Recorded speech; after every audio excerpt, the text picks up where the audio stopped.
안녕하십니까. 박상인의 경제브릿지입니다. 민주당이 집권한 경우에 기재부 해체 수준의 경제부처 조직 개편을 할 것이라는 이야기가 무성합니다. 오늘 박상인의 경제브릿지에서는 기재부 중심의 경제부처 재편의 방향과 목적에 대해서 살펴보도록 하겠습니다.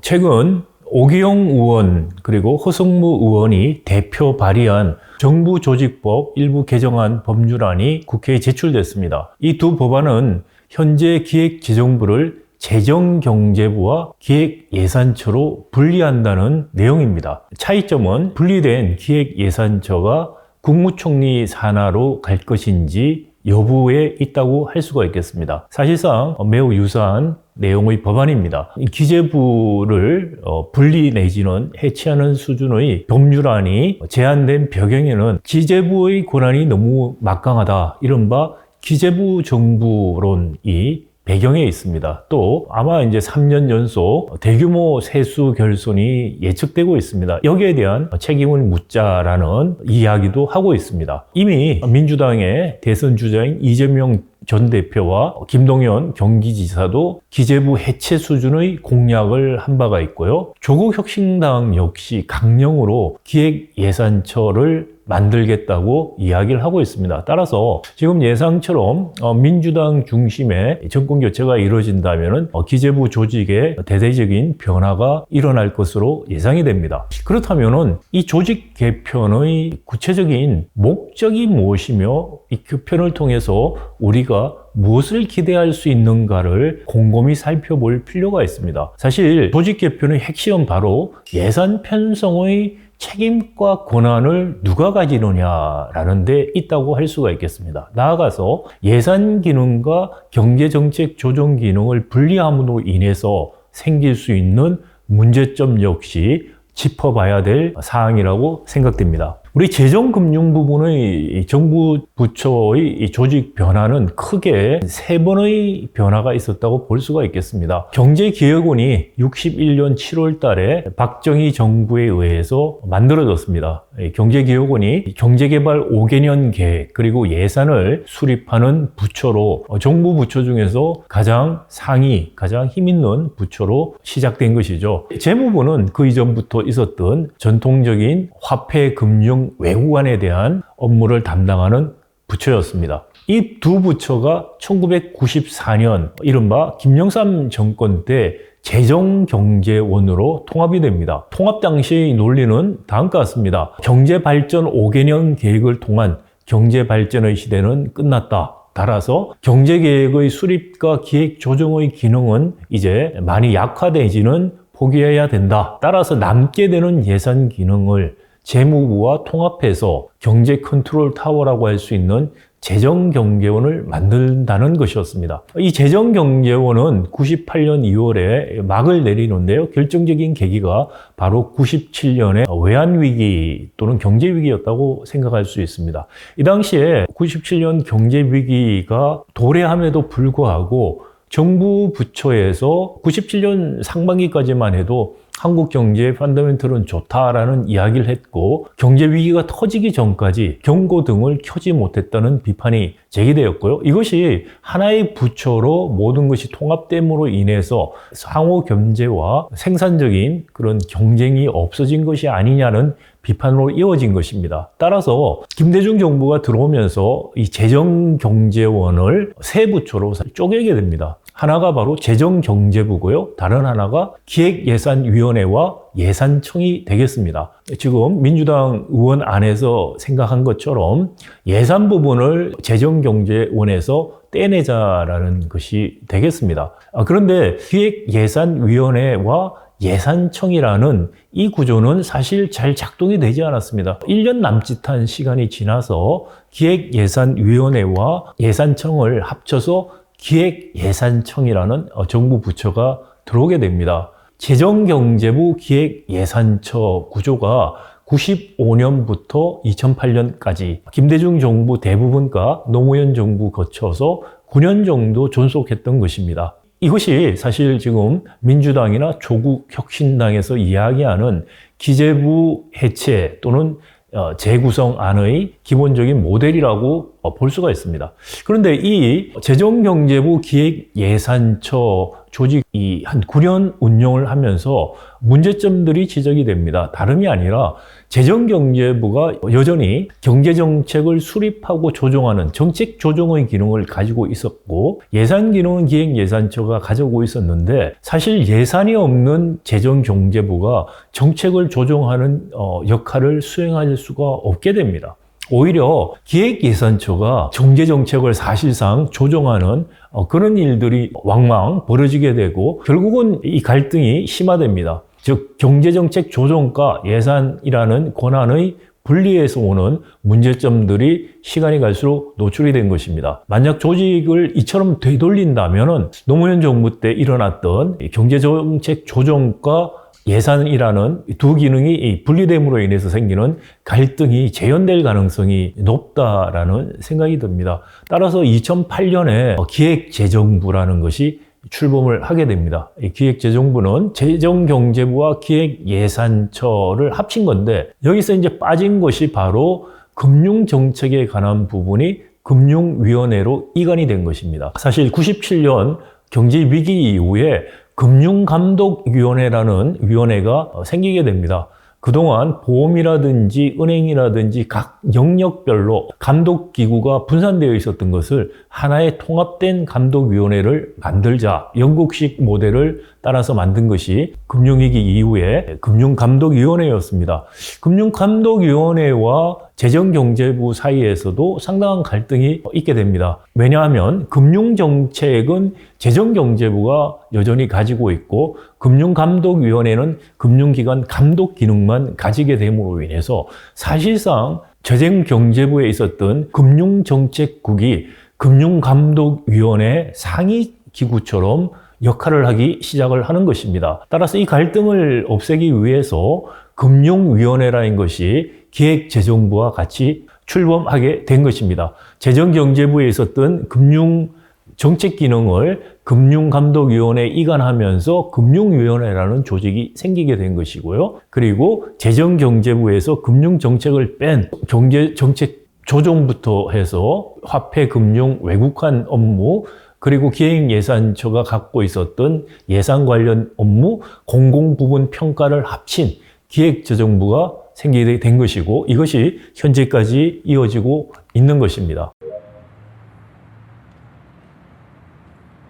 이 조직이 사실 생길 때가 2008년에 노무현 정부 마지막 해에 사실 이 정부 조직 개편안이 만들어져서 이명박 정부 때부터 실행된 것인데요. 이때 아이디어가 대부처주의였다는 거죠. 왜냐하면은 그 전에 정부 기능들을 많이 쪼개놓으니까 부처들 간의 갈등이 너무 많더라. 그래서 하나의 부처에 모으면은 그런 갈등이 해소되지 않을까라는 의미에서 대부처주의를 한 것입니다. 근데 대부처주의를 해서 20년 가까이 지금 흘러오면서 또 어떤 문제들이 발생하냐면은, 예를 들어서 기획재정부 같은 경우에 예산, 경제, 정책, 조정 이런 기능들을 다 가지다 보니까 정부 안에 정부 이런 이야기를 듣게 된다는 것이죠. 개별 부처들의 예산 편성권이 굉장히 형식화되고 만다는 거. 또 대통령실에서 대통령 공약 사항에 대한 이행들 같은 것조차도 사실상 기획재정부의 반대에 의해서 제대로 이루어지지 않는다는 그런 또 문제점들이 노출이 되기도 합니다. 또 금융위원회 같은 경우에는 금융정책과 감독 기능을 같이 했더니 금융정책이 너무 우선 항상 되더라. 그리고 금융감독도 그 안에 건전성 감독이 있고 금융소비자 보호라는 기능이 있는데, 건전성 규제가 금융소비자 규제에 항상 우선하더라 이런 겁니다. 예를 들어서 은행이나 금융기관이 부실화되고 문제가 생겼을 때 금융소비자들이 피해를 보면은 피해 보상을 충분히 하라고 하면 은행들이나 금융기관이 더 부실화될 수가 있다라고 생각을 하죠. 그래서 건전성 규제라는 측면에서 보면은 금융소비자들이 손해를 보더라도 은행의 건전성을 유지하는 게 더 중요하다는 판단을 할 수가 있다는 것이죠. 따라서 대규모 부처가 생기다 보니 오히려 이런 문제점들이 조율되는 것이 아니고 어떻게 보면 우선순위화 되면서 사실 중요한 부분들이 간과되기 시작했다라는 비판들을 하게 된 것입니다. 이런 인식하에서 사실 문재인 정부에서 재정기획관이라는 비서관이 하나 만들어집니다. 즉 뭐냐면은 대통령의 어젠다를 예산 또는 재정적으로 뒷받침할 수 있는 그런 역할을 하는 비서관을 만들었습니다. 그런데 아시다시피 이 재정비서관이라는 자리가 경제부총리가 있는 기획재정부를 상대로 어떠한 역할을 한다는 것을 기대하기 어렵고요. 사실 전혀 역할을 못한 유명무실한 기구였다라는 것이고요. 이것이 이제 윤석열 정부 와서는 아예 폐지가 되게 됩니다. 자, 이런 기획재정부 하에서 앞서 말씀드린 것처럼 기재부 정부 현상이 발생하고 있다라는 이야기들을 흔히 합니다. 자, 그러면 왜 이게 문제라는 걸까요?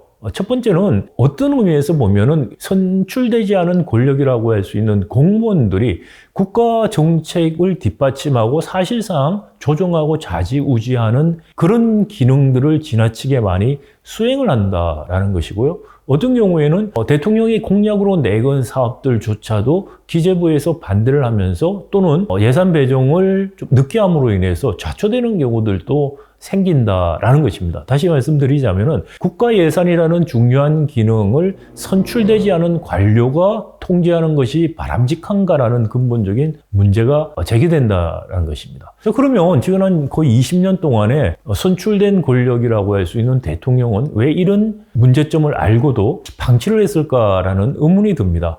가장 큰 이유는 공무원들에게 위임을 사실상 함으로 인해서 대통령이 예산 편성에 관련된 여러 가지 정책적, 정치적 책임을 지지 않는 경향이 생깁니다. 즉, 지금 말한 것처럼 기재부가 모든 비판을 받는 거죠. 공무원들이 비판을 받습니다. 따라서 예산이라는 정말 정치적인 행위가 어떻게 보면은 대통령으로서는 그 책임에 대한 부담을 덜어내는 방식으로 공무원들에게 자율권을 주고 그래서 이 정치적 행위에 해당하는 예산 편성에 대한 부분들이 국회의 통제라든지 정치적인 통제를 제대로 받지 않는다. 또 이것을 빌미로 관료의 정치화가 이루어진다라는 문제가 제기가 되고 있는 것입니다. 이 문제를 어떻게 해결할 것인가가 사실 이번 기재부 개편의 핵심적인 내용이라고 생각합니다. 이를 위해서는 세 가지의 원칙을 우리가 생각할 필요가 있습니다. 먼저 예산과 관련해서 대통령의 권한과 책임을 투명성을 제고하고 책무성을 제고하는 방향으로 가자는 것입니다. 사실 예산 편성 기능을 많은 유럽의 나라들은 총리실이 가지고 있습니다. 그 이유는 뭐냐면 의원내각제를 하고 있기 때문입니다. 의원내각제 국가에서 총리가 사실상 국정을 책임지고 있죠. 그러니까 국정을 책임지고 자기의 정책을 하기 위해서는 예산이 필요하고 뒷받침이 돼야 되고 또 예산을 통해서 정책 조정을 하는 것입니다. 실제로. 그렇기 때문에 예산 기능은 대부분 총리실이 갖고 있습니다. 근데 대통령제 국가, 미국 같은 경우엔 예산 기능이 어디에 있느냐? 백악관에 있습니다. 대통령실에서 합니다. 예산관리국이 실제로 예산안을 만들고 의회와 협상을 통해서 타결을 하는 그런 일들이 벌어지는 것이죠. 그런데 우리는 매우 독특하게 총리실도 아닌 기재부 장관이라는 부총리제가 있고 그 밑에 예산 기능을 둔 것이죠. 따라서 이런 조직 구조 자체는 예산에 따르는 정치적인 책무성을 약화시키고 투명성 역시 약화시키는 악영향을 가지게 되는 것입니다. 따라서 대통령제에서는 예산 기능이 대통령실에 가는 것이 저는 맞다고 생각합니다. 따라서 예산실 기능을 대통령실에 이관하는 식의 조직 개편이 이루어져야 된다고 생각을 합니다. 이렇게 되면 반대하시는 분들이 이야기하는 것은 대통령 권한이 너무 비대해지는 거 아니냐. 그렇지 않아도 우리는 제왕적 대통령이다라고 이야기하는데 문제가 있다라는 말씀을 하십니다. 반대입니다. 제왕적 대통령이 되는 이유는 대통령이 책무성이 없어지기 때문입니다. 지금처럼 대통령이 자기가 하고 싶은 몇 가지만 하면 된다는 식의 정책을 합니다. 그러면 거기에 따라서 기재부 관료들이 맞춰서 해줘요. 그리고 나머지 정말 많은 정말 국정의 문제들은 기재부 관료에게 오히려 맡겨버리는 식으로 가고 있죠. 그리고 나서 잘못되면은 관료들을 탓하는 식으로 여론이 갑니다. 자, 이거는 뭐냐면은 잘 되면은 황제 덕이고 못 되면은 신하 잘못이라는 식의 제왕적 접근인 것입니다. 예산 기능을 선출되지 않은 기재부에게 줌으로 인해서 대통령은 거기에 대한 책무감에서 벗어나고 잘못되면은 관료 탓으로 돌리고 잘 되면은 대통령 탓이 되는 식의 그런 구조이기 때문에 제왕적 대통령이 되는 것입니다. 예산과 정치 과정에 따르는 책임과 권한을 대통령이 직접 행사하고 책임을 지면은 대통령은 황제나 제왕이 아닌 정치인이 되는 것입니다. 제왕적 대통령을 막는 것은 대통령이 정치인이 되게 만드는 것입니다. 사실 대통령은 정치인입니다. 그런데 우리는 아직까지 전근대적인 사고에 젖어 있고 또 제도적인 이런 문제점 때문에 대통령은 통치자라고 이야기합니다. 민주주의 국가에서 통치자라는 것은 없습니다. 대통령이라는 행정 권한을 국민으로부터 이양을 받고 국가를 대표하는 사람을 우리는 선출했고 그 사람은 정치인이기 때문에 정치적인 약속을 한 것을 지키고 지키지 못하고 자기가 잘못한 것에 대해서는 정치적 책임을 져야 되는 것입니다. 그러기 위해서 예산 기능은 대통령실에 가야만 됩니다. 그렇게 되면 될수록 우리 공무원들의 정치화도 작아집니다. 직업 공무원으로서 정치적 중립성과 독립성을 유지하기 위해서라도 공무원들이 선출되지 않은 권력으로서 너무나 많은 권한을 행사하게 하는 지금의 제도는 고쳐져야만 되는 것입니다. 대통령과 선출된 권력에 의해서 임명된 사람들이 책임을 지고 예산과 정책을 수행하고 그것을 중립적인 공무원들이 뒷받침하는 것이 우리가 이야기하는 삼권 분립이 된 그런 상태의 정치 체제인 것입니다. 그런 정치 체제로 가기 위해서 대통령의 책임과 권한을 분명히 하고 책무감을 높이기 위해서라도 대통령실로 예산 기능은 가야 된다고 생각이 됩니다. 이렇게 되면은 예산실 자체가 비대해질 수가 없습니다. 사실은 지금 예산실이 굉장히 비대해져 있습니다. 인원들을 계속 증원을 하죠. 일들이 많다고 해서. 그러다 보니까 각 부처에서 예산을 편성하는 것이 아니고 예산실에서 각 부처 예산을 사실상 다 편성을 하고 있고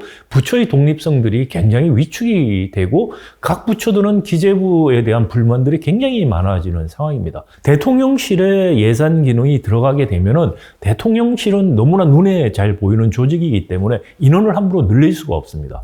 정말이지 거기서는 필요한 각 부처에서 대통령의 어젠다와 각 부처에서 정말 해야 될 필요한 예산들을 챙기고 일상적인 예산들은 각 부처에서 기존에 했던 걸 기초로 해서 예산을 짜고 하는 예산의 기획과 조정하는 기능을 수행하는 식의 인원만이 필요할 뿐 아니라 그거 이상으로 인원을 늘리는 것도 대통령실에 들어가면은 어렵다는 것입니다. 그래서 대통령실이 너무 비대해질 것이라는 그런 우려를 하는 것도 기우가 될 수 있다는 점을 말씀드립니다. 이렇게 되면 결국은 대통령이 무리한 정치인들이 무리한 예산을 짜고 하는 것들, 이런 문제점들 우려하시는 분들 계실 텐데 이렇게 되면 오히려 그런 행위를 하는 게 어려워집니다. 왜냐하면 책무감이 자기에게 있고요. 두 번째는 그렇게 되면은 국회가 더 행정부를 예산이라는 측면에서 감시 감독하는 역할을 해야만 되는 상황이 되는 것입니다. 이것이 입법권과 행정부의 균형과 견제가 제고되는 것입니다. 국회의 적극적인 예산에 대한 감시 감독과 견제가 있게 되면은 대통령실에서 예산을 짤 때 이미 국회와 사전적인 의사교통을 통해서 조정을 하려고 할 것입니다. 그게 사실 바람직한 예산 과정이 되는 것이죠. 그렇지 않고 정부 예산안을 주면은 한 달 정도 동안에 예산결산특별위원회 통해서 뚝딱 하는 그런 심사는 실효성이 있기가 어렵습니다. 궁극적으로 여기에 대해서 시민단체의 감시도 필요하지만 선거를 통해서 유권자들이 예산과 정치, 정책 과정에 대한 결과를 가지고서 대통령과 특정 정당을 심판하고 평가하는 그런 과정이 이루어지는 것이 우리가 생각하는 민주주의 정치 과정이라고 할 수 있습니다. 이런 과정이 복원되는 계기가 돼야 된다라는 생각이 들고요. 금융위원회 같은 경우도 당연히 산업정책이라고 할 수 있는 금융정책과 금융감독의 이해상충 문제를 해소하기 위해서 정책 기능은 다시 과거의 재무부에게 돌려줘야 된다고 생각이 되고요. 안에서 일어나는 건전성 규제와 소비자 보호의 상충 문제를 해소하기 위해서 이 두 기능들을 별도의 독립된 기구로 바꾸는 것이 바람직하다라는 생각이 듭니다. 그래서 최종적으로 제가 제언을 하는 정부 재정예산 금융 관련된 정부 조직 개편안은 다음 그림과 같습니다. 기획재정부를 폐지하고 대통령 정책실 안에 예산을 다루는 재정예산 수석을 신설하고 이 수석 밑에 미국의 관리예산국과 같은 예산을 담당하는 실무적인 국을 하나 만들자는 것이 되겠습니다. 그리고 기획재정부의 대부분 기능, 화폐 외환 국제금융 기능들, 그리고 나중에 금융위원회에서 국내 금융정책 기능까지 통합해서 재무부를 신설하자라는 것입니다. 정상국가의 조직입니다. 기획재정부, 이런 이름들은 어떻게 보면은 경제발전기, 개발도상기의 기능들이 남아있다는 것을 보여주는 조직입니다. 이제 우리도 선진국들이 다들 가지고 있는 정상적인 재무부 체제로 돌아가자라는 것이 되겠습니다. 기획재정부가 또 갖고 있는 중장기 국가발전 수립은 국가미래위원회라는 대통령 직속 기구를 만들어서 위원회로 이관하자는 것이고요. 또 공공기관에 대한 평가 기능은 국무총리실 산하에 공공기관 운영위원회를 만들어서 이관을 하자는 내용이 되겠습니다. 금융위원회는 폐지하고 금융감독위원회를 신설하고 이 밑에 금융건전성감독원과 금융시장감독원 또는 금융소비자감독원이라는 두 기구를 재편하자는 것이고요. 새로운 두 감독원의 감독원장이 금융감독위원회의 위원이 되고 금융감독위원장이 그 위원회의 위원장이 되는, 그래서 이 외에 한 2명 정도의 외부위원들을 포함한 5명 정도의 상설 금융감독위원회를 만들자는 것입니다. 금융위원회가 갖고 있던 금융정책 기능은 신설된 재무부로 이관하자는 것이고요. 금융정책이 더 이상 큰 역할을 하지 않는 그런 선진화된 금융체제로 가기 위해서라도 이런 조직 개편이 이제 필요한 시점이 아닌가 생각이 됩니다. 지금 민주당에서 이야기하고 있는 기획예산처를 신설하는 정부 조직 개편안은 문제점을 해결하는 것이 아니라 과거의 문제점을 되돌리는 그런 실수가 될 수가 있습니다. 우리가 그동안 정부 조직 개편을 거듭하면서 얻은 교훈은 결국은 예산 기능은 정치 과정에서 매우 중요한 기능이기 때문에 대통령 중심제에서는 대통령이 그 기능을 담당하고 거기에 따른 책임도 지는, 그리고 거기 예산 기능과 관련된 견제는 국회가 해야 되는 그런 정상적인 체제로 전환해야 될 시점이라는 것입니다. 기획재정원 같은 개도기 시절의 유산이 남아있는 조직도 정상적인 재무부 조직으로 재편될 필요가 있고, 금융건전성 규제와 소비자 규제의 상충을 해결하기 위해서 조직을 분리하는 문제도 함께 이번 정부 조직 개편에서 다뤄야 된다고 생각합니다. 박상현의 경제브릿지 오늘 여기서 마감하겠습니다. 감사합니다.